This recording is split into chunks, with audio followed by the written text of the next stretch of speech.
Let's speak to the lawyer Nick Freeman. You might know him as Mr. Loophole, who's represented high-profile clients in traffic cases. Morning, Nick.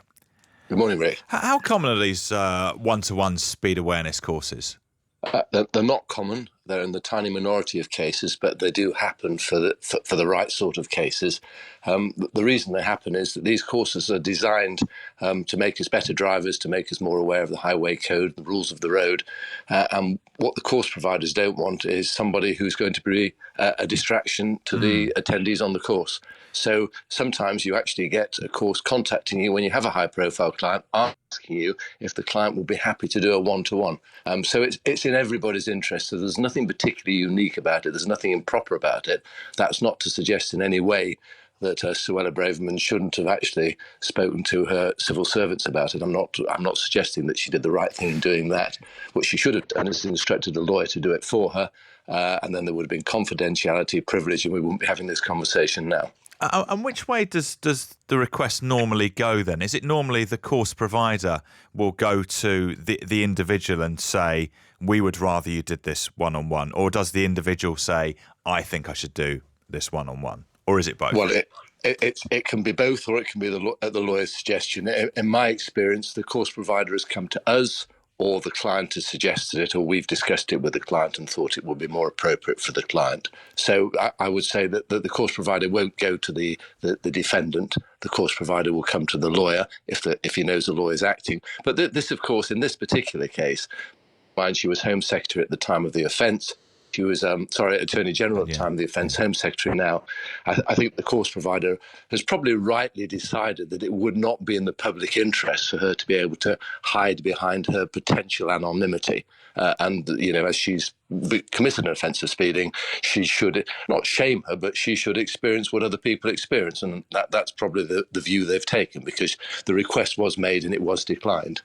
It's interesting that the request was made and it was declined, because I would have thought that having her in one of those courses would be a distraction, which seems to be the basis of these decisions.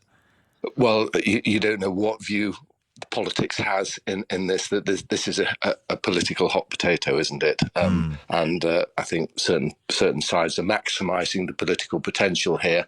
And I have no idea the political persuasion of the course provider she approached, but I'm sure politics had a role, or maybe it was just someone took a moral stance and thought, no, you've committed the offence, you can go through exactly the same channels as everybody else. I don't see why not.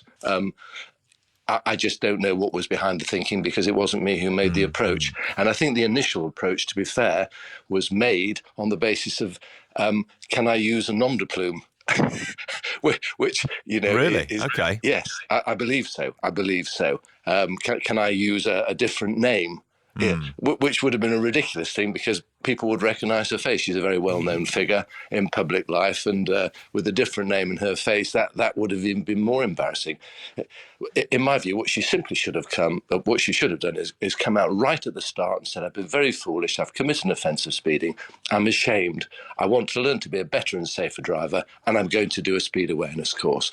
And I think she did win plaudits for doing that.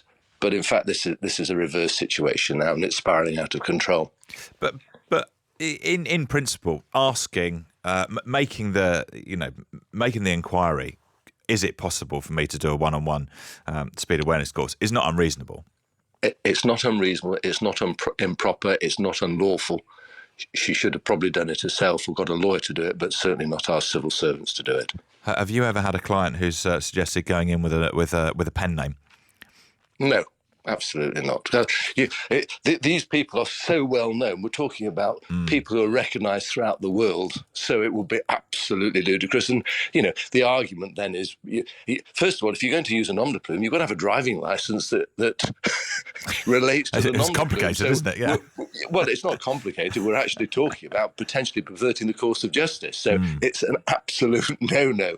And, you then say, well, can you get someone else to do the course for you? You just don't go anywhere near that. So you can't have a different name and a driving licence that doesn't relate to your name. So absolutely no. And the course would only be provided if there's on a one-to-one basis, if there's a really good reason, either because you are sort of if there's a huge security risk, or you're going to be a huge distraction, which would dissipate the effect of the course.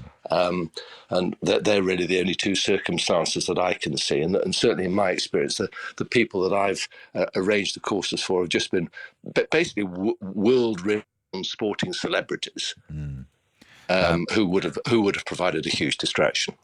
Understood. Thanks very much for your time this morning. That's Thank the you. lawyer, Nick Freeman. Worth